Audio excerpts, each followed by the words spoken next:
Como todavía no he tenido el correo, pues si se desconecta nos volvemos a conectar por el mismo link, ¿vale? Bueno, bienvenidas, bienvenida Maciel, sigue teniendo el mismo inconveniente, no tiene habilitado el micrófono. Vamos a empezar a ver entonces de la asignatura modelos pedagógicos para el aprendizaje, la unidad 1 de educación y pedagogía. Para esto, bueno, parece que Maciel ya está habilitada. Maciel, ¿estás por ahí? Sí, profe, buenas noches, gracias. Tenía problemas con el audio y me tuve que conectar desde el computador, estaba en el celular. No, Gracias, perdón por la demora. no te preocupes. Cuéntanos un poco para poder arrancar con el proceso. ¿A qué te Dígame, profe. dedicas? ¿A qué te dedicas? ¿Qué expectativa tienes? Sé que te decidiste hoy en tomar esta asignatura.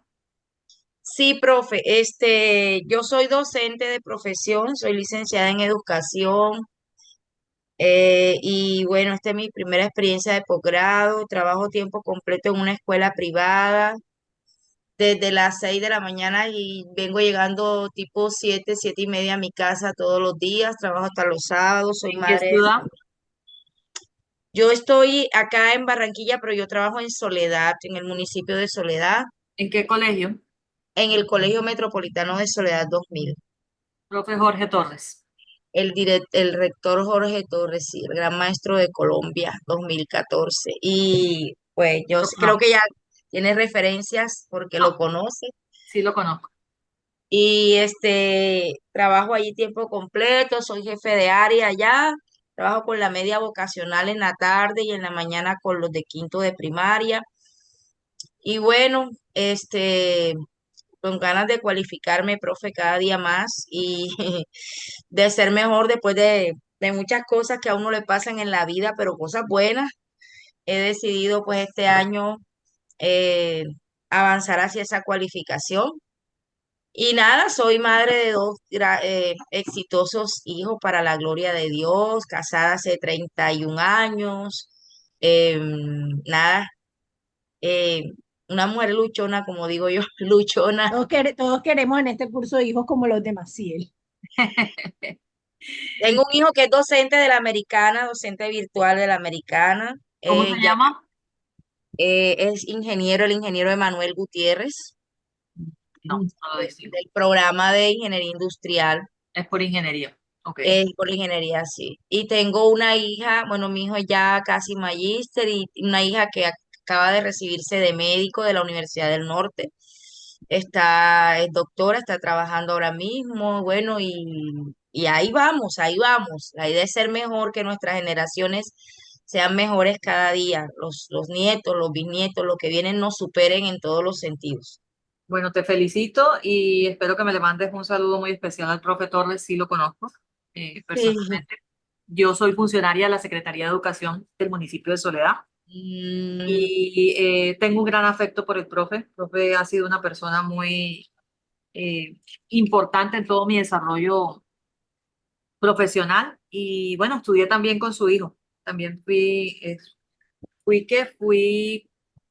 en mi maestría me titulé con él también, con William Torres. el doctor William, claro.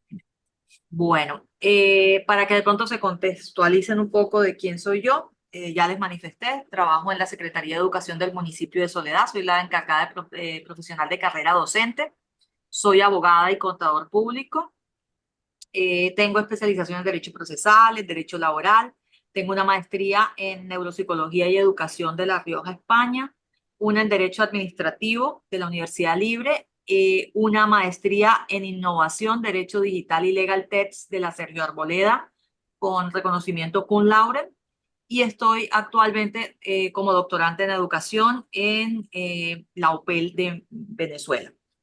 He recibido premio como mejor servidor público en el año 2022 por el Departamento Administrativo de Función Pública, en ese momento por el presidente Iván Duque.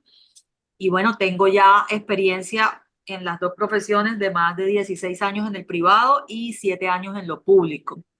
Soy docente universitario catedrático de la Americana y bueno, estoy acá con todo el interés de, a pesar de ser profesional, tener todo el interés de formarlos a ustedes en un proceso que tiene grandes retos.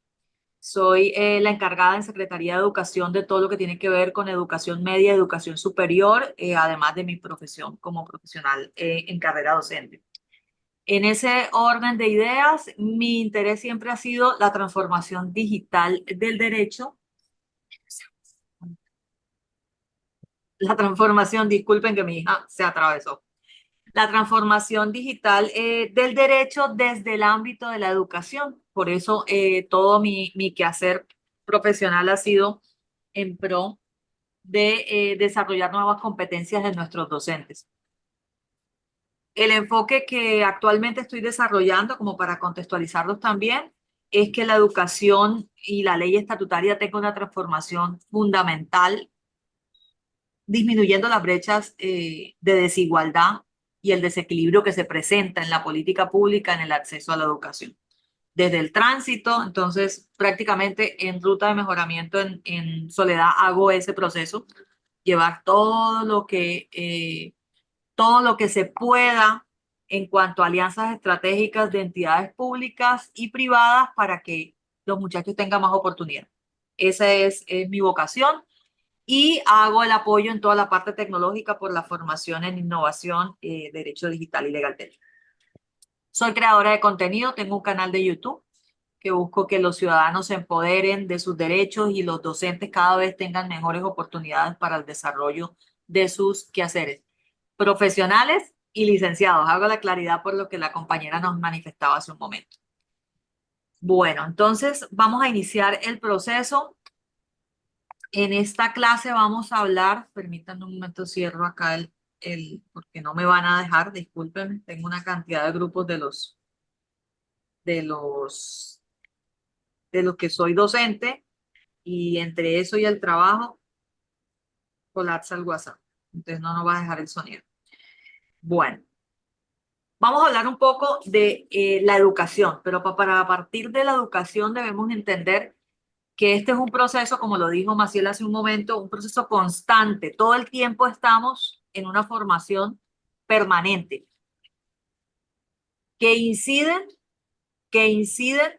estoy ocupada, mi amor, que inciden mucho las transformaciones culturales y sociales que se dan en los países, en los estados, de tal manera que transforman la manera de adquisición de conocimiento de los estudiantes de una manera sustancial.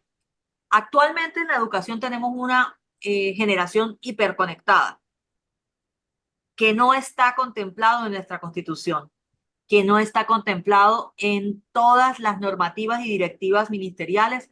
Por eso, esa transformación cultural y social da gran énfasis en el desarrollo humano y en la manera en que los muchachos empiezan a recibir de manera específica cada conocimiento que transmitimos. Hablar entonces que esa definición de educación comprende componentes de dignidad, de derechos, pero que también de deberes, invita a que nosotros desde las aulas tengamos una educación flexible, que requiera una adaptabilidad de acuerdo a los contextos o a las lecturas de contexto, lo dice el Ministerio de Educación cuando nos dice que debemos hacer lecturas de contextos para que los currículos flexibles puedan tener un enfoque personalizado en gran medida y que llegue a generar un gran impacto en los estudiantes.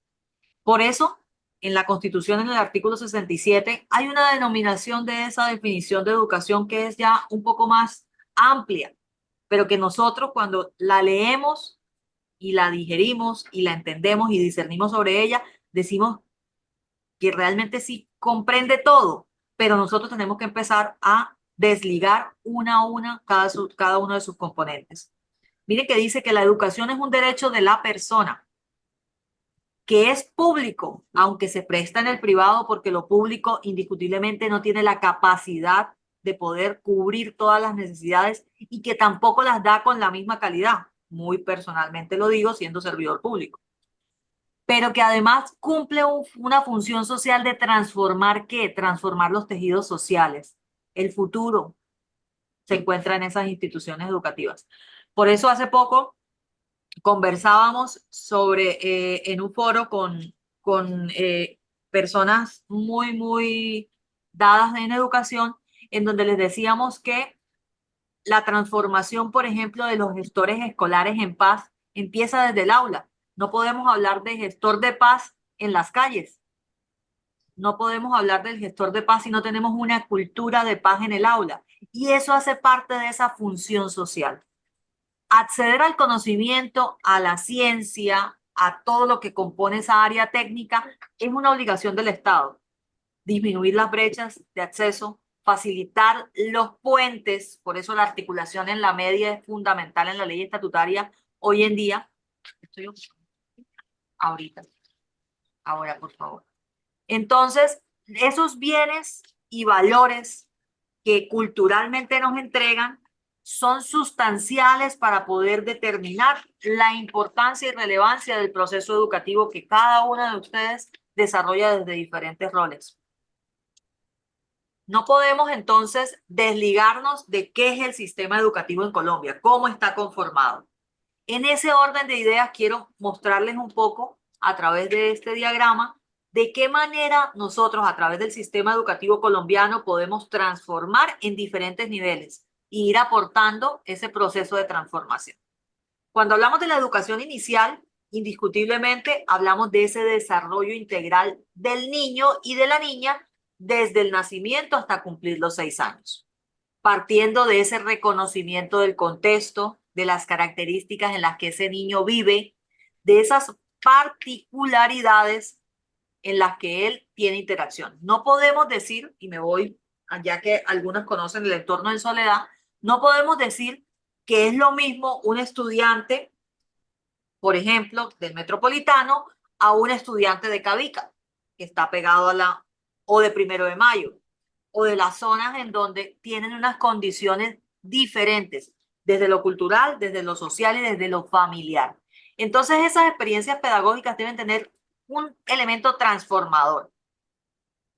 Yo les manifestaba que en la formación yo tenía formación en neuropsicología y creo que acá también nos acompaña Bonnie, que es, tiene también esa formación.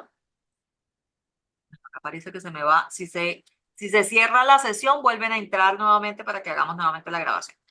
Entonces, esa manera en que nosotros activamos esa atención y esa experiencia pedagógica tiene unos componentes importantes que no pueden ir ligados a la pedagogía tradicional, porque ya ha evolucionado. Se requieren unos componentes diferentes.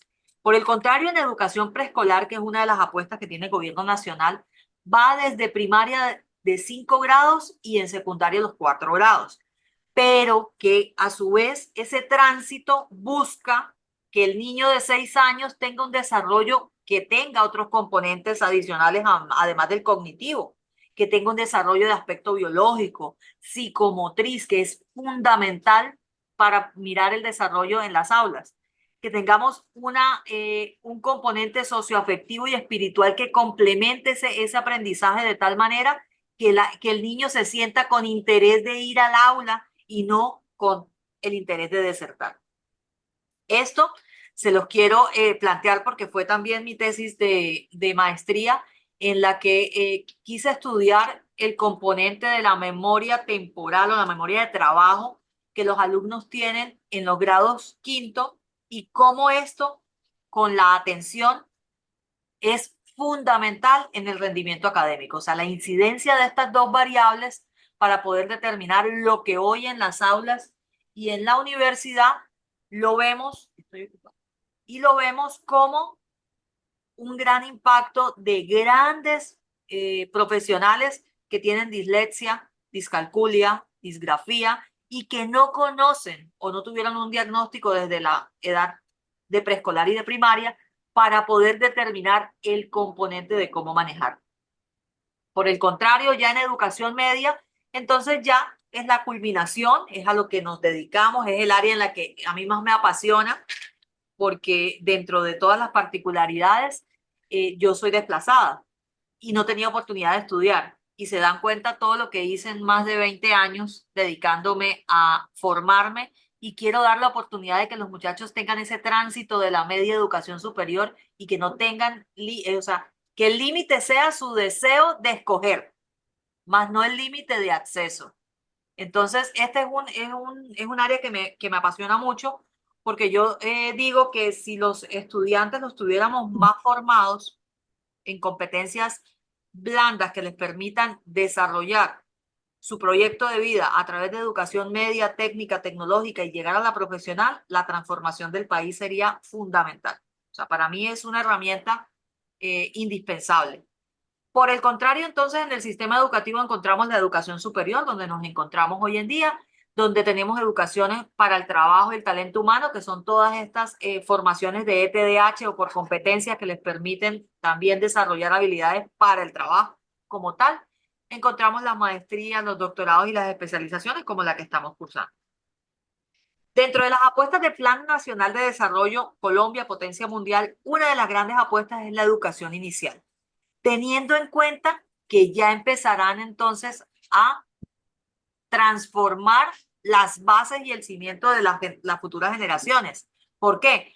Porque todos los estudiantes que entrarán dentro de esta meta de los 2.700 millones de niños que podrán entrar serán personas o serán niños que a lo largo plazo serán el futuro de Colombia y que son niños desescolarizados. Entonces los entes territoriales, rurales y no rurales tendrán la obligación de poder determinar este nuevo avance en la estrategia para ampliar cobertura. Aquí de pronto no me detendré mucho, pero les quiero manifestar que la educación inicial de calidad, integral desde el preescolar, es una de las apuestas que ahora en la Ley Estatutaria de Educación se le ha apuntado para que los niños, niñas y por supuesto también los docentes en la dignificación docente tengan más cualificaciones para poder acceder al empleo público y que a su vez tengan una educación de calidad. Dentro de ellas encontramos la resignificación del PEI, el Proyecto Educativo Institucional. Cómo nosotros a través de los modelos pedagógicos de aprendizaje podemos transformar la educación de tal manera que se pueda recibir adaptaciones como la especialidad que ustedes hoy en día tienen. Tener en cuenta que innovación y tecnología no es tener un computador y ver sistemas, porque eso no es innovación y tecnología. Tener en cuenta que existen muchas apuestas de otros ministerios como Ministerio de las TIC, que tiene todo lo que tiene que ver con pensamiento computacional, algoritmos, creación de contenidos, inteligencia artificial, robótica y todas estas herramientas que se desligan de la parte tecnológica y que llegaron para transformar esos proyectos educativos institucionales. Pero esto no se hace solo. Esto se hace con las entidades públicas, con las entidades privadas y por supuesto también con los padres y los mismos adolescentes, porque fácilmente nosotros vendemos una idea de educación con innovación y si no tenemos el apoyo de esa comunidad académica, de esos padres de familia o de los mismos docentes, y lo digo con todo el sentimiento de que tengo 2.400 docentes en el ente territorial y les puedo decir que son apáticos a conectarse a una reunión como esta para poder enseñarles inteligencia artificial. Son apáticos. No quieren aprender. Ellos quieren seguir estando en su zona de confort. Por eso los felicito por tomar esta iniciativa, porque esto les permite a ustedes transformar su práctica educativa y ser esa golondrina que va haciendo cambios. A veces tenemos hasta, me perdonan que lo diga así, hasta problemas con el mismo rector, con los coordinadores, con los directores de área, porque no quieren transformar su práctica educativa. Y eso hace parte de las apuestas del gobierno nacional. Además de esto, ellos buscan, obviamente, aumentar la matrícula y que a largo plazo podamos tener muchos niños que están fuera del sistema escolar y que los vamos a necesitar tanto en lo público como en lo privado, que empiecen a migrar y a tener nuevas necesidades. Dentro del Plan Nacional de Desarrollo, entonces, Colombia, Potencia Mundial de Vida, es... No me eches eso ahí, por favor. No, no más. Debemos tener presente, está haciendo desastres acá mientras yo nada más la veo que pasa con la bolsita. Disculpen, bueno. Entonces, debemos tener presente que busca, además de una educación de calidad, que tenga más cobertura y que, por supuesto, cumpla con todos los servicios sociales que la misma Constitución Política manifiesta como norma de normas.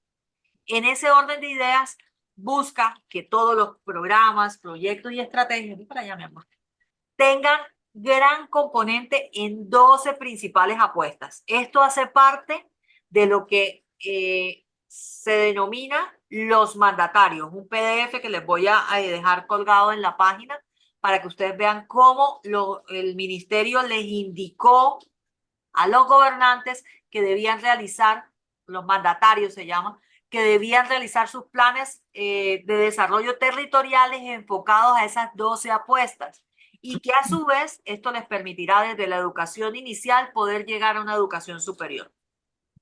Dentro de las apuestas principales está la gratuidad y el fortalecimiento de la educación superior, la ampliación de la cobertura en la universidad en tu territorio, porque esto permitirá que los lugares apartados tengan más acceso, por eso se propone más de 500.000 nuevos cupos, que se tenga una cobertura del 62%. Díganme ustedes si algunos son egresados del Atlántico o docentes del Atlántico, como lo dijo la compañera, cuántos estudiantes eternos tenemos y cuántos estudiantes todos los años, son más de 12.000 estudiantes que se inscriben y solo logran acceder 2.000. Terrible. ¿Cuántos dejamos por fuera del sistema porque no tenemos la cobertura necesaria? Son muchísimos que se quedan con muchos deseos de estudiar. Pues sí, profe, desde el 2015 era profesora de filosofía, en el programa de filosofía, y recientemente decidí cambiarme de programa para educación, como para otros aires. En ese programa se presentan 3.000 niñas en educación infantil y solo admitimos 70 personas por semestre. 35 el curso 1, o sea, una cosa que es muy loca. Muy loca. ¿Qué pasan con las miles de niñas que no logran entrar a la Universidad Atlántico? Es una cosa tremenda vista en perspectiva. Y eso se lo decíamos nosotros al doctor Danilo cuando conversábamos en la sede que estamos terminando. Bueno, en ese orden de ideas entonces, dentro de los 10 factores de la educación de la calidad encontramos que debemos tener la pertinencia social, esa convicción de poder entender la práctica docente de tal manera que no solamente el docente esté empoderado de lo que quiere hacer en aula, sino que también los directivos docentes les permitan acceder. Permítanme, yo acá ingreso esta grabación que me toca juntarlas todas. Listo. Entonces, en ese orden de ideas, muchas escuelas tienen que empezar a desarrollar habilidades en las que permitan establecer confluencias en los modelos pedagógicos. Modelos pedagógicos que podrán generar grandes e importantes transformaciones en la educación. Dentro de esto, la pedagogía, según ministerio, está dada por esa educación de guiar al ser humano desde el dinamismo y desde el conocimiento para poder entender cómo él a largo plazo va a tener el mejor juicio de tomar las mejores decisiones de acuerdo a las condiciones morales. Esto tomado de los fines en la educación. Dentro de estos fines encontramos que esa inclusión del proceso, esto es de acuerdo a la UNESCO, debe tener unos conceptos o un marco teórico que nosotros les enseñamos a ellos, unas estructuras y sistemas como el gobierno nacional a través de todos sus procesos, esa manera en que nosotros declaramos esas políticas. Entonces aquí está el Plan Nacional de Desarrollo, que es una de las obligaciones del Estado, y finalmente la práctica docente. Dentro de la cartografía social de la inclusión educativa, entonces aquí traigo dos elementos de orden internacional. Encontramos la OCDE, que es la Organización de Estados Americanos, y la UNESCO, cómo ellos a través de una cartografía social confluyeron con esta imagen que ustedes ven. Para llegar a inclusión se requiere la responsabilidad de ¿quién? De los estados. Para poder alcanzar la justicia. ¿A través de qué? El desarrollo de la responsabilidad tanto del ciudadano como de los particulares y poder lograr unos derechos humanos más encausados a desarrollar las habilidades. No te preocupes, con gusto. Ahí va a quedar grabada. En ese sentido, entonces, los fines de educación buscan controlar, prejuzgar predecir el efecto de la educación y a su vez elaborar en abstracto esa manera en que podemos desarrollar propósitos políticos. Es por esto que dentro del proceso encontramos que debemos tener componentes de ideología, religiosos, científicos y tecnológicos. Para poder determinar entonces que la Asamblea Nacional de las Naciones Unidas determinó que la educación hace parte del pleno desarrollo de la personalidad humana y por eso se debe indicar que todos los gobiernos eduquen ¿para qué? Para la paz, en base a derechos humanos y a la democracia. Los fines de la educación entonces están delimitados en 10 pasos de equidad de la educación. Aquí están, son tomados del informe de la OCDE del 2012, en el que hablan que debemos limitar ese programa de estudios, o sea, determinar en el diseño cómo a través de la educación podemos alcanzar grandes cambios en actitudes académicas y en la selección académica. Además, disminuir esos riesgos de inequidad, o sea, poder tener más equidad en el acceso y a su vez poder preparar al estudiante para el futuro a través de qué? De unas prácticas sistémicas desde la escuela para que puedan transformar sus entornos. Y por supuesto, lo que no debe faltar, la provisión de recursos de parte de los estados para poder alcanzar esto. En el informe de Delfos de la UNESCO hablan de qué se debe hacer con esas políticas educativas y cómo a través de la calidad y la equidad pueden alcanzar estos manifiestos. En esto está, miren que aquí aparecemos nosotros, la formación del profesorado, las condiciones de trabajo de docente, lo que hablábamos de la dignificación y la situación social que abordan cada uno de los estados partes. Dentro de ellos encontramos que existen 4 pilares de ese informe Delfos, que fue denominado La educación encierra un tesoro. Aprendemos a conocer cómo el reconocimiento, el diagnóstico de contexto, la cultura general, poder aprovechar lo que tenemos a la mano para poder establecer una educación a lo largo de la vida. Aprender a hacer es adquirir no solo la calificación docente, sino que por el contrario tener la competencia de la resolución de problemas. Aprender a hacer, porque eso nos determina como personas y nos da condiciones de desarrollo para poder entender esa responsabilidad personal.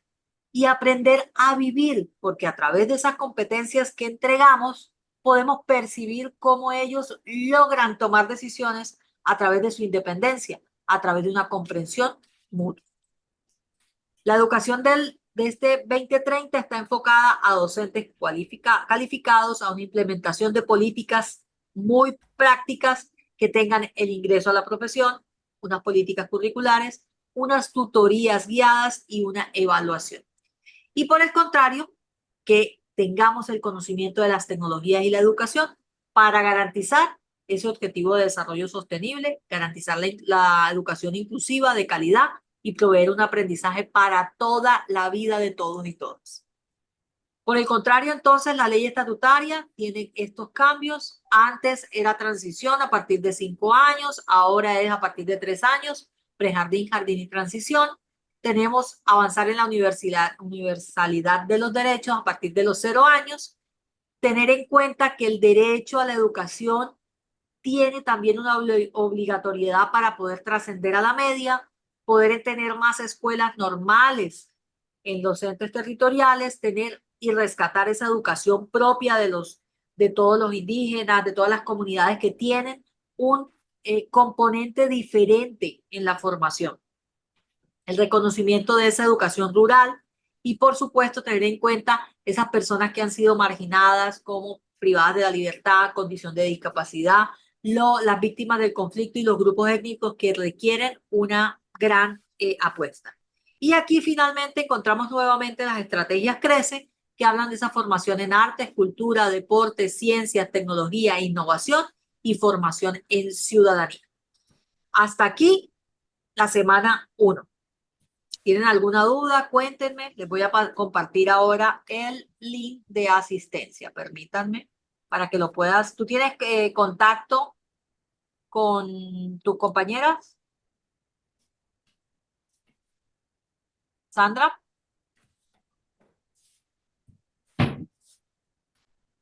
¿tienen un grupo? ¿Me escucha, profe? Sí, sí te escucho. ¿Qué me decía que no le entendía? Te preguntaba que si tienen un grupo donde puedan socializar el link de conexión, o sea, la asistencia. Sí, ya me agregaron al grupo de las clases virtuales, sí, señora. Listo, Y ya vi cuando usted mostró también en Eva cómo la conseguía. ok, Muchas permíteme. gracias.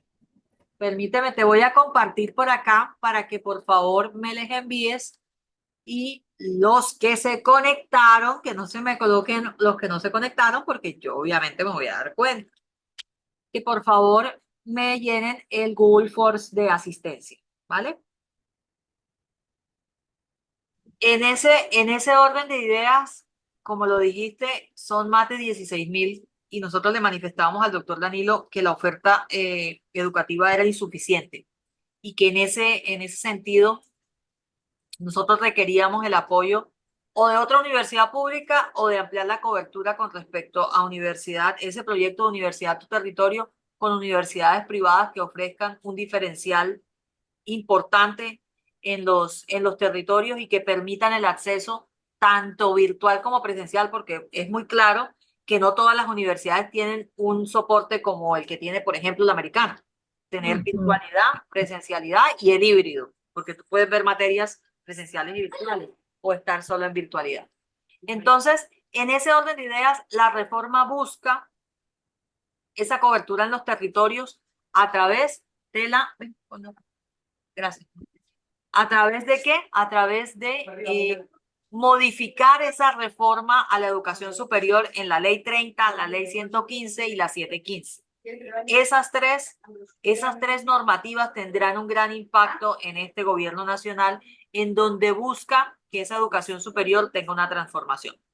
Mitos, muchos. Existen muchos mitos. Permítame si yo tengo acá, no sé si tengo la... Me miro un momento. Ay, okay. Mitos muchos. Se está gestando en estos momentos un considerable comportamiento un considerable comportamiento de algunas universidades privadas que están gestando grandes desinformaciones y dentro de eso incluyo la revista Semana cuando dicen que el gobierno nacional busca acabar con la autonomía de las universidades en el país porque pretende migrarlas todas al músculo de la pública. Y sabemos todos los que trabajamos en el sector que la pública no soporta la Posible. Qué locura.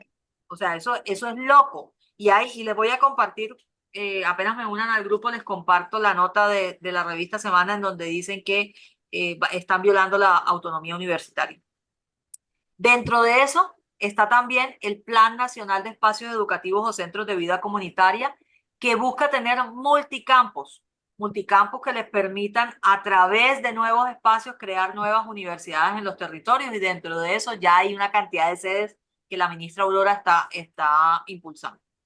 En primera infancia, feliz y protegida, también busca entonces tener una mayor cobertura en educación de preescolar y ahí entonces viene la apuesta de que los gobiernos tengan la necesidad para el 7 de agosto, miren que esto estaba para el 7 de agosto del 2022, ya se cumplió, ya empezamos, por ejemplo, en el municipio a ofertar en 9 nodos esa educación en primera infancia. La formación integral, y aquí viene lo que más nos interesa a nosotros los docentes, la resignificación de esa jornada escolar. Y cómo nosotros, a través de la resignificación de la jornada escolar, logramos lo que aquí encuentran como el poder pedagógico de la dignificación de la labor docente. Aquí hay una crítica y valga la salvedad que tengo que hacerla. Cómo nosotros, a través de la autonomía de los colegios privados, tenemos un salario diferencial notorio con respecto a los públicos. Es abismal. Todos quieren migrar a lo público. ¿Y por qué quieren migrar a lo público? Por esto, por esta dignificación de la labor docente. Por la manera en que los colegios en muchas ocasiones, y lo digo porque yo he sido también auditora del Banco Oferentes, uno tiene la oportunidad de conocer historias detrás de esos bancos de oferentes, historias de pagos salariales, jornadas extensas, y uno se da cuenta de que quien está en el magisterio está en el cielo. Y me perdonan, y se van Y quejando. con, y con todo y eso, profe, pero ¿sabe qué sucede? Por ejemplo, yo fui eh, entre el 2019 y el 2021 fui subdirectora nacional del INPEC. Y para poder ocupar ese cargo, yo debía ser filósofa, teóloga o licenciada en teología o filosofía y tener una especialización. Nadie me pedía maestría, una especialización. Ese cargo directivo nacional en ese momento tenía un básico de 12 millones de pesos. Aunque yo entiendo la diferencia de la dignidad de un cargo directivo nacional, que usted sabe que además uno se gana después de unos meses una prima técnica que obedece a una evaluación, etcétera. Y bueno, se dignifica mucho más el salario. Yo decía, bueno, pero ¿por qué será? Y los profesionales especializados ganaban no sé qué, se ganaba 8 especialistas. Porque los maestros seguimos ganando menos que el promedio de los profesionales especializados en el país. Eso es una pregunta importante, porque se encuentran en la nómina no hablemos ni siquiera de la rama, hablemos del ejecutivo. En el ejecutivo hay profesionales especializados que no requieren maestría y que se ganan un montón de plata. Entiendo también que es un régimen especial, pero si uno se pregunta, mierda, pero ¿qué pasa con la labor docente que si aún, digamos, incluso en el mismo IMPEC, como yo era la subdirectora de educación, pues la mayoría de la gente de mi subdirección eran licenciados. Y el licenciado especializado que menos se ganaba 6 millones de pesos. El grado más bajito especializado. Entonces yo decía, bueno, ¿y por qué los maestros no pueden ganar lo mismo siendo especialistas? Bueno, Porque un especialista gana más poquito. bueno, Entonces, no, te miércoles, voy a, ahí hay una buena pregunta. te voy a contestar con otra pregunta. ¿Por qué los salarios de los profesionales que se encuentran en las alcaldías y en los territorios y por qué los cargos ofertados en el IMPEC, en la última oferta, siempre fueron por debajo de 2 y 3 millones de pesos? Y Ya algunos estamos eran especialistas. altos. Ay, Entonces, ¿sí ya me entiendes? estamos en los altos. Hay un desequilibrio sustancial en los procesos. Hace poco yo tenía oportunidad y por eso manejo mucho el tema de educación superior y mi perfil estaba en proceso en ministerio.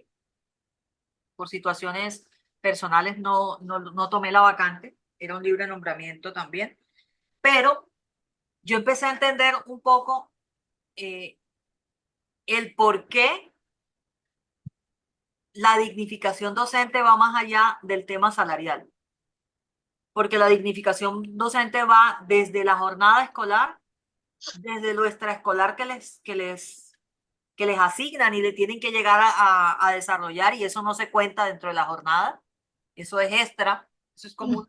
como que un apoyo adicional, los problemas de salud mental que tenemos, de sistema de salud, y lo estoy padeciendo en estos momentos con mi suegra, mi esposo es docente también, y el sistema de salud es pésimo. El tema de bienestar laboral y cómo se lleva y se encausan todas esas problemáticas que desde el aula, o sea, una persona que tiene problemas, cómo logra orientar y educar a un menor. O sea, Poco de gente con riesgo el tema, psicosocial tremendo. el tema de dignificación de la labor docente va más allá del aspecto salarial. Aunque el aspecto salarial es fundamental, el Estatuto de Profesionalización, el 1278, ha dado grandes aportes y grandes prebendas y el ministerio ha sido laxo también en abrir convocatorias en las que no limita la participación de una y otra, y lo digo con conocimiento de causa, que se inscribieron en la última a las 2 y lograron reubicar y ascender, y eso fue una carambola que hicieron. Y ministerio a nosotros nos solicitó, y te lo digo porque soy la de carrera, que teníamos que revocar esos actos y yo les manifesté a la persona de allá de financiera que yo no podía hacer eso, porque ellos abrieron la puerta y yo no podía desconocer una normativa que ellos mismos crearon, o sea, que resuelvan ustedes su problema financiero allá y a mí no me metan, yo no voy a revocar absolutamente nada. Entonces la dignificación de la labor docente va mucho más allá de todos los componentes. Pero sí hay una brecha muy, muy marcada entre el que es solo profesional con especialización y el de maestría. Eso es indiscutible. Y también en la carga, en el abuso, en la carga laboral que se le da por parte de los coordinadores y los rectores a extender esas jornadas laborales con cosas que te dicen y cosas que dicen, yo le digo a mi esposo, te dijeron que para mañana y se la dieron hoy. Y tú ya cumpliste tu jornada laboral. Entonces, todas estas cosas hacen parte de que tú tengas que llegar y trasnochar y readaptar.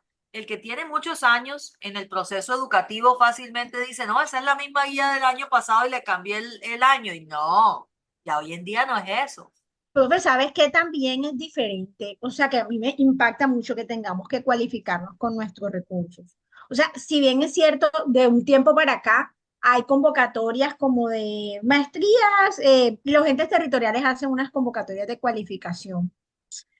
Por ejemplo, para hacer el doctorado te toca con tu plata y en tu tiempo. O sea, no puedes pedir, me parece que, así como en la universidad que uno pide, ¿cómo se En llama la esto? universidad piden que uno tenga maestría, dependiendo de la maestría, No, sea la no, no, pública, me la refiero cuando regular. tú, por ejemplo, cuando tú vas a hacer el doctorado y eres de planta en la universidad, te dan una comisión paga para que Ok. vayas y estudies. Acá te toca pedir la comisión, te la dan, pero te vas con un pie adelante, el otro, una mano adelante y la otra atrás. O sea, Licencia no, no remunerada. ¿Usted quiere? una Sí, licencia. licencia no remunerada. Vaya, vaya a estudiar. Sí, eso me parece súper fuerte también. Pero también lo que usted dice, yo entré en este escalafón, yo estoy en el 3A y me gano casi lo mismo que mis compañeros que están en el escalafón anterior que llegaron a la 14. O sea, ellos tienen toda la vida trabajando y, miércoles, y mamamos gallo con eso porque yo les digo que nada, si yo me gano lo mismo que, que tú te ganas y acabo de llegar. Bueno, Pero tienen unas primas técnicas que son fundamentales y que han hecho la brecha y por eso hubo el cambio con Uribe. Bueno, y en ese orden de ideas, entonces, empezamos a conocer lo que se busca, que es la implementación de ese SIMES, que es el Sistema Integrado de Educación Media y Superior, y que cada vez, entonces, aquí viene la pregunta de educación. ¿Qué vamos a hacer con tantos profesionales? Si cada vez sacamos más profesionales y cada vez, si yo les digo, si yo les cuento las penas de un contador, si yo les cuento las penas de un abogado que se ve, que regala su trabajo porque necesita, da tristeza. O sea, la dignificación de las labores profesionales y salariales. Mira, a nosotros como contadores nos saca, y como abogados, las juntas nos sacan un régimen de tasas y tarifas y yo cada vez que lo veo me río. Asesoría, 1.500.000 y tú dices, caramba, solo asesoría 1.500.000, ¿quién me va a pagar eso? ¿En qué mundo me pagan eso a ver si me mudo? O sea, jamás. Lo mismo pasa en la hora docente cuando tú vas a hacer, por ejemplo, un acompañamiento a un niño fuera de tu jornada laboral. Y tenemos docentes que tienen dos jornadas, dan clase en la mañana en un colegio y en la tarde en otra, y a veces en la noche en la universidad. Hombre, ¿y ese hombre a qué horas planea clase? ¿A qué horas vive? ¿A qué horas tiene dignificación de su labor? No tiene, o sea, el único momento en que celebra es cuando hay vacaciones. Ah, vacaciones. No, esa no es la realidad que queremos en la educación. Fortalecer entonces esa gestión institucional territorial y que las comunidades empiecen también a tener, aunque esto está priorizado para los territorios PEDET, o sea, los que han tenido problemas de conflictos armados, en cada región se empiezan a gestar sistemas de equidad que son importantes. Este último tema, que aunque no es una apuesta directa de educación, es una ODS, hace parte de los Objetivos de Desarrollo Sostenible. La alimentación escolar es importantísima en el proceso de aprendizaje y enseñanza. y cómo a través del 95% de cobertura de ese plan de alimentación escolar, y vámonos al tema, que realmente llegue a donde tiene que llegar, porque historias conocemos muchas. Medellín, La Guajira, Cesar, Cundinamarca, en todos lados aparece el problema de la bendita sombra del plan de alimentación escolar que no llega en las condiciones mínimas. No sé si recuerdan, y yo lo recuerdo mucho porque casualmente vivía allá, en Aguachica, Cesar, un video del plan de alimentación escolar que se pasaba en el plato. El niñito se pasaba el plato y muestra en el video el niñito, en el mismo video, el mismo plato con comida. ¿Cómo terminamos disminuyendo esa necesidad? Aquí olvidé algo que es los centros Crece, que es una nueva apuesta de transformación curricular y eso nos interesa mucho a nosotros porque la formación integral en educación y ciudadanía busca que los niños tengan mayores indicaciones para poder explorar sus talentos, la cultura, el arte, el deporte y por supuesto la programación. Gobierno Nacional en esa estrategia Crece, que está denominada como PTA FIT, que son los apoyos que dan a las instituciones públicas, también empezó a gestar esta propuesta, y lo digo porque yo mandé las solicitudes a las privadas para que ellos establecieran sus centros Crece en cada institución educativa. Además, una reforma al sistema general de participaciones que permita mejorar el acceso en educación y cerrar esas brechas de desigualdad. Y la que todo el mundo espera, que es el plan de salvamento para los beneficiarios eternos deudores de ICETEX. Una gran problemática que tiene el Estado colombiano. ¿Cuántos estudiantes salieron del Atlántico con créditos de ICETEX y se acabó el rubro y no se podían graduar hasta que no terminaran de pagar los valores adeudados con ICETEX? Y Gobernación dijo, no, es que el recurso se agotó. Y estos muchachos estaban a punto de graduarse. Cantidad, Universidad del Atlántico. Y no es la única. Muchachos que entran a estudiar posgrados, maestrías, especializaciones con ICETEX o estudian toda su carrera profesional y son, así lo digo, deudores eternos del ICETEX. Es increíble. Yo pagué con ICETEX mi primera maestría. Las demás he sido becada, gracias a Dios y a la Virgen. He tenido el acceso a poder formarme en las otras dos maestrías como becada. Becada se dice a 50%, pero bueno, algo es algo, como dicen por ahí, porque he accedido a esas becas.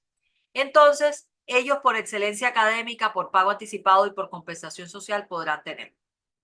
Dentro de las funciones sociales de la educación, ¿qué se busca? Entonces, siempre hemos visto el acceso al conocimiento y nos hemos olvidado de cómo la ciencia, la innovación y la tecnología puede generar transformación en la educación.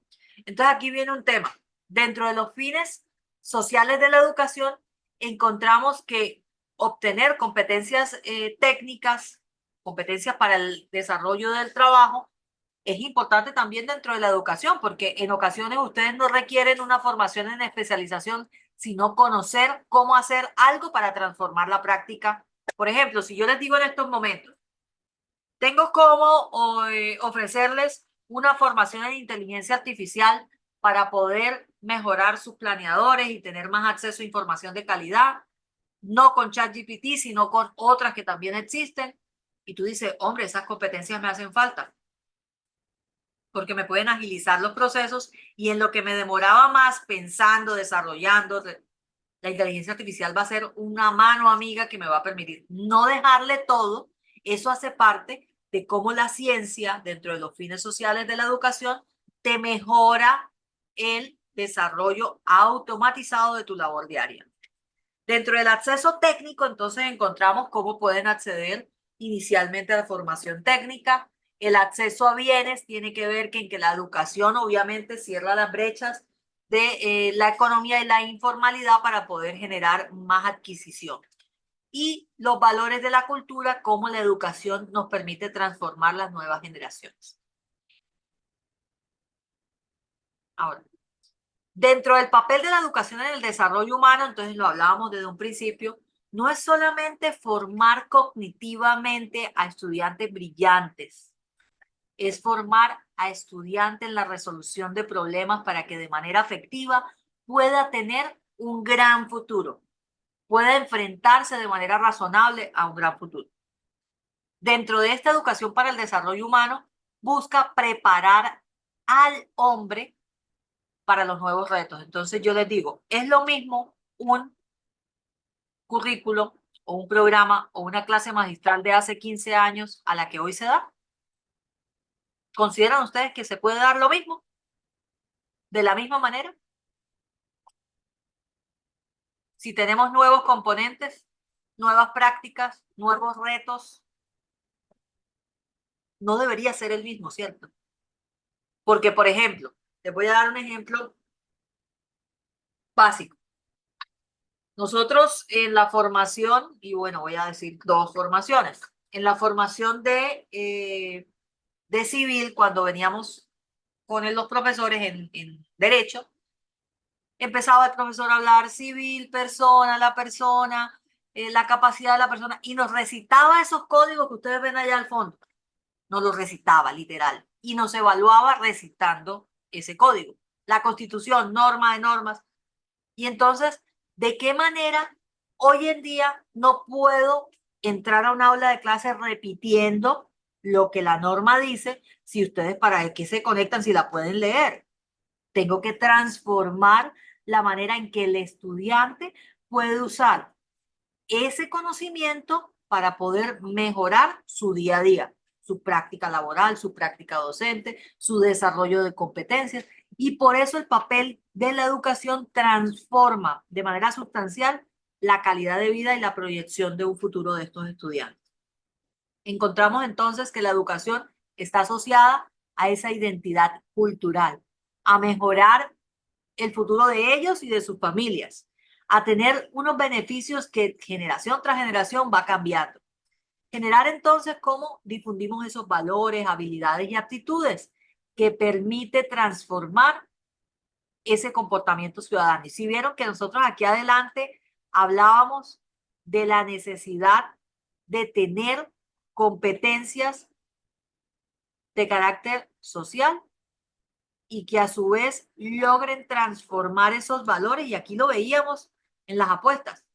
Cómo nosotros podemos a través de un sistema educativo colombiano y a través de la educación transformar la manera en que se percibe la vida y por eso muy acertadamente este plan de desarrollo tiene componentes del ámbito de la cultura para poder restituirlo. Dentro de ahora subo, dentro de encontramos que tiene 4 pilares la educación. La esencia humana,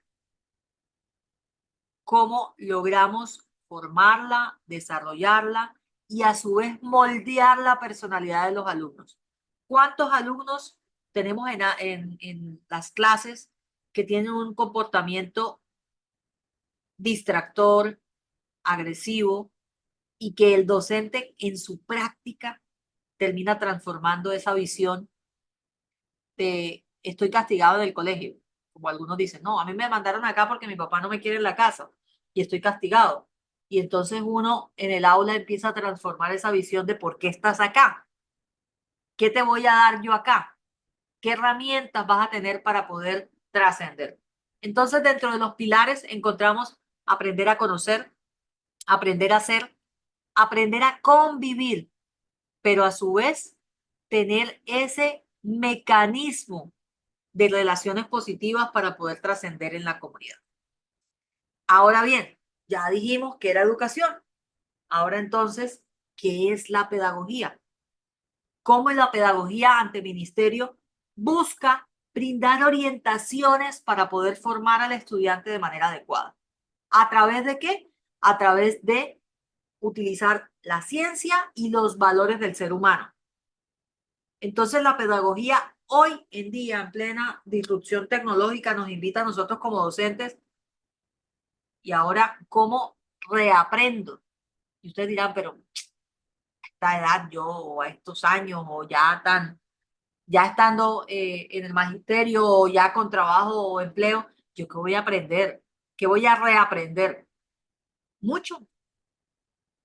porque los estudiantes cada vez nos van a trascender más y nosotros debemos estar preparados para aprender de ellos, pero también para guiarlos de mejor manera. Por eso, en esa reinvención debemos empezar a adaptarnos en las nuevas tecnologías. Debemos empezar a entender que ya ellos, además de esos estilos de aprendizaje que conocíamos, ya tienen una manera diferente de estar hiperconectados. Y esa hiperconexión les permite a ellos neuronalmente tener conexiones sinápticas diferentes, o sea, enlazar por conocimientos aprendidos o empezar a desarrollar nuevas formas de aprendizaje. Aquí en esta pedagogía les quiero decir que yo de unos años para acá me reinventé. ¿Y cómo me reinventé?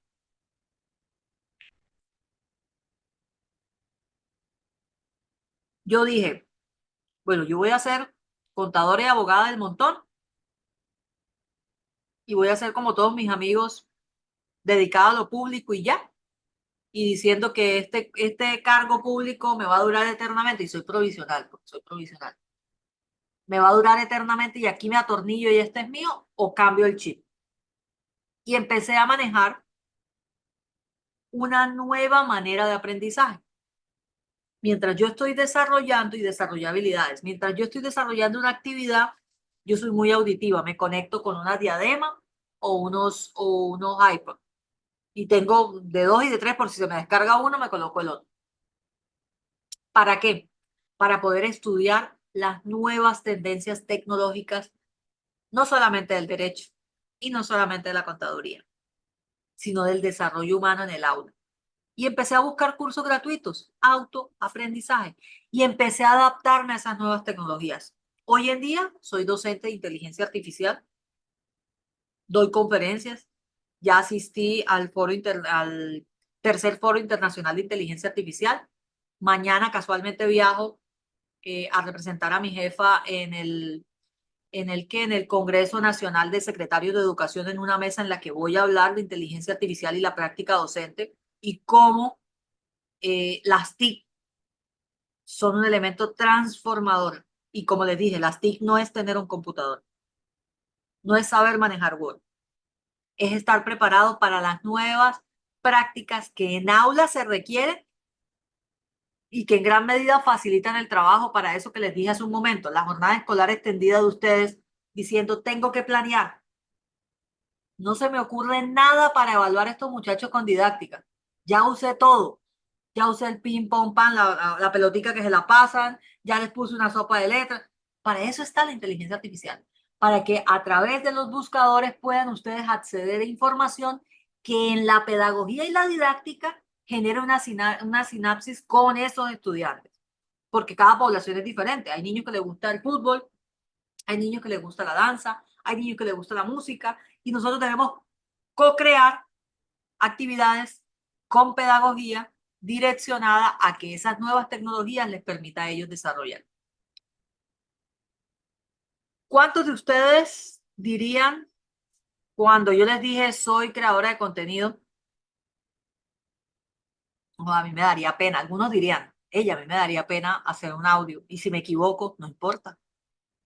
A ti no te tiene que importar que te equivoques. Hacer un video, a mí no me da pena eso. No debería darme pena, porque si me equivoco y alguien me hace un comentario, yo digo gracias, estoy aprendiendo, gracias, lo voy a mejorar. Y si me quedó mal, vuelvo y hago otro. Y eso se llama iterar en el aprendizaje. Y por eso el uso de las nuevas tecnologías nos lleva a que muchos de nuestros estudiantes, y lo digo porque tenemos una oferta casualmente en Soledad, una oferta tecnológica con el SENA para estos estudiantes que se nos quedan por fuera, como lo dijo Bonnie, cuando se matriculan y quedan por fuera y da tristeza, cómo ellos requieren seguir en la educación a través de formaciones virtuales. Pero entonces esto requiere una combinación de 3 elementos. Ese docente, que puede ser oficial o no oficial, que orienta el proceso de enseñanza y aprendizaje, pero que debe tener unas competencias tanto genéricas como específicas. La escuela, que es ese entorno que te brinda los espacios para poder dar una formación adecuada, y la pedagogía que muchos de nuestros estudiantes realizan. Yo hace poco recibimos más de 300 docentes en el municipio.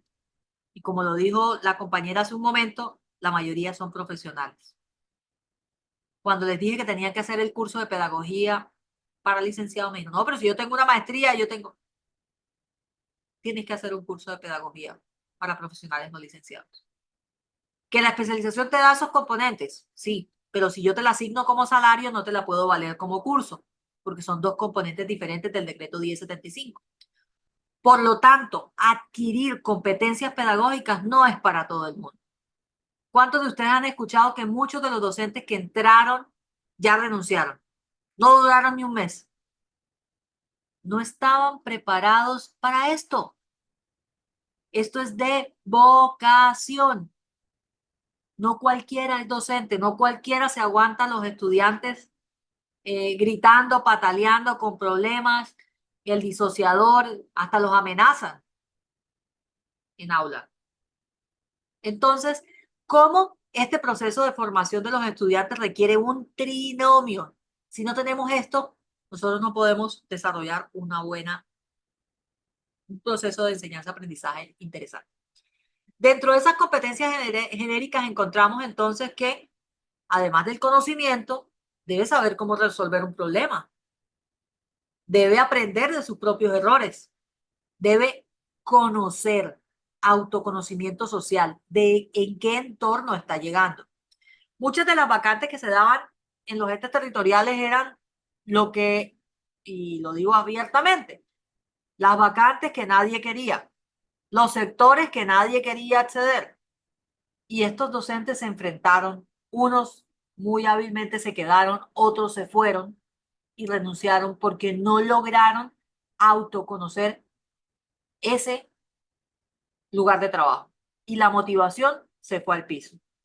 Dentro de esas competencias específicas ya sí tienen que ver con lo que sabemos, esas competencias profesionales, académicas, y por supuesto, encontramos que esa transformación social es interesante.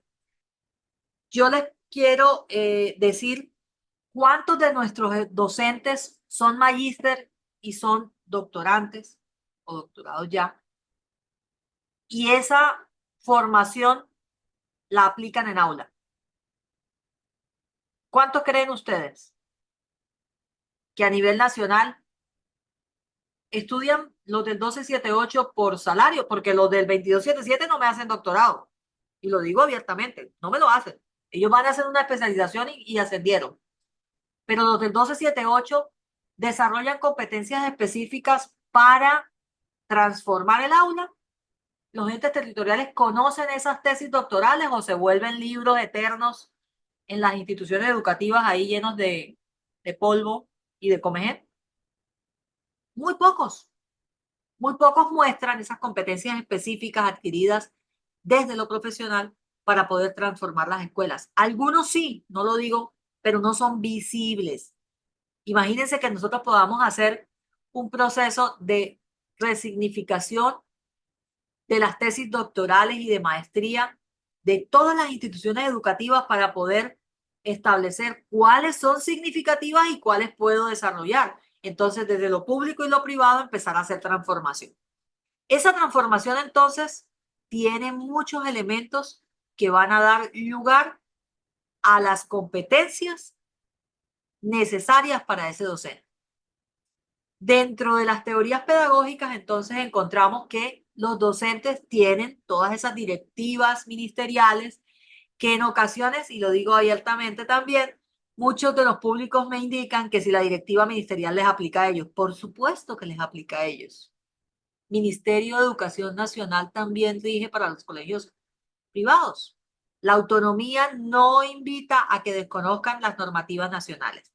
Es por eso que ellos logran incorporar, por eso el plan de desarrollo de este año y el plan decenal que se va a construir, porque apenas está por vencer, tiene muchos componentes de ciencia y tecnología, en donde los docentes no solamente es conectarse a clases de cursos de 40 horas y con eso recibir las competencias, sino empezar a transformar curricularmente sus mecanismos y sus formas de enseñanza a través de teorías pedagógicas que sean innovadoras. que terminen sustentándose, que no busquen a través de la iteración no repetir los errores que se han desarrollado en el pasado y que a su vez busquen independizar. ¿Independizar qué? Ese proceso de enseñanza-aprendizaje de la visión diferente y refrescante. Me imagino que ustedes conocen a muchos docentes que decían que la verdad la tenían ellos y que el concepto que ellos daban ese correspondía. A eso tiene que ver, o eso tiene que ver con esa práctica docente. Dentro de las características de la educación del siglo XXI encontramos que ya hay diversidad de pensamientos, que ya los estudiantes tienen unas tradiciones y proyecciones sociales diferentes, que esos saberes e intereses de aula ya pueden verse transformados por eventos pedagógicos, por ejemplo, o eventos que no los controla el mundo. La pandemia nos trajo la hiperconectividad. ¿Y cuántos de nuestros docentes no estaban preparados para la conexión a través de Zoom y Teams? Digámoslo, nada más lo básico. ¿Cuántos de nuestros docentes no saben programar un Moodle o un EVA? Entonces, asumir ese reto pedagógico con esas diferencias, tenemos ahora el DUA, tenemos el PIAR, tenemos una cantidad de herramientas que cada vez el docente también está infoxificado de procedimientos. Esas son los retos de la educación del siglo XXI. Para hablar entonces de calidad educativa, en esas competencias que requerimos, el maestro debe tener una educación en calidad. Debe ser quien guía y orienta, pero quien no es el dictador del conocimiento, sino que ellos empiezan a construir el conocimiento a través de una innovación. ¿A través de qué? Del contexto y la realidad. Mientras que se requiere entonces, estos son los pasos que yo les decía hace un momento, ustedes salen de clase y salen pensando en esto, en estas 7 claves del maestro. A planificar, a mirar cómo evalúan, a mirar cómo siguen a los estudiantes, a organizar de qué manera reestructuran la manera en que están dando la clase, a tener en cuenta esa educación inclusiva porque pueden tener, y lo tienen ya, estudiantes con PIAR en aula, a poder mirar cómo cambio el contenido y de qué manera lo doy porque la otra vez no me funcionó de la misma manera, a tener también el espacio de identidad personal y de desarrollo personal que a veces no les queda ni tiempo. A veces son festivos y todo el mundo celebra y yo sé que muchos docentes están sentados y no en la playa, están sentados viendo estas claves del maestro. El que es dejado y el que es despreocupado, pues allá mirará a ver qué inventa. Pero eso es un proceso que debe tener una visión de esa enseñanza de los contenidos que cada vez la va transformando. A mí alguien me decía y me hacían el comentario por mi esposo, me decía, ¿por qué se complica tanto? Lo que dio el año pasado vuelve y lo da ahora. Yo decía, no, no. Él tiene que entrar con una evaluación diagnóstica, mirar cómo está este curso, mirar qué debe reformar. Y eso le hace cambiar todo lo que ya tenía. Porque es que ellos no son una máquina en serie. O sea, los niñitos son los mismos, en serie, van saliendo iguales. No, el aula es diferente. Y en esas esferas del conocimiento, entonces el docente debe adquirir conocimientos en investigación, conocimientos en pedagogía para poder llevar a ese niño a la educación superior. Conocimientos en procesos de lectoescritura y enseñanza. ¿Cuántos de nuestros niños no saben leer? O por lo menos comprensión lectora en cualquier ámbito. Matemática, van a leer una comprensión lectora y se presentan a todas las pruebas que hacen el Estado colombiano para poder superar y entrar a lo público y no la pasan porque es que no saben leer. ¿Cuántos de nuestros docentes, y lo digo con conocimiento de causa, no leen? Yo a veces le mando un oficio y me escriben, doctora Maite, disculpe, me quería preguntarle qué decía el oficio. Y yo, profe, ¿usted lo leyó? Solo tiene 2 hojas.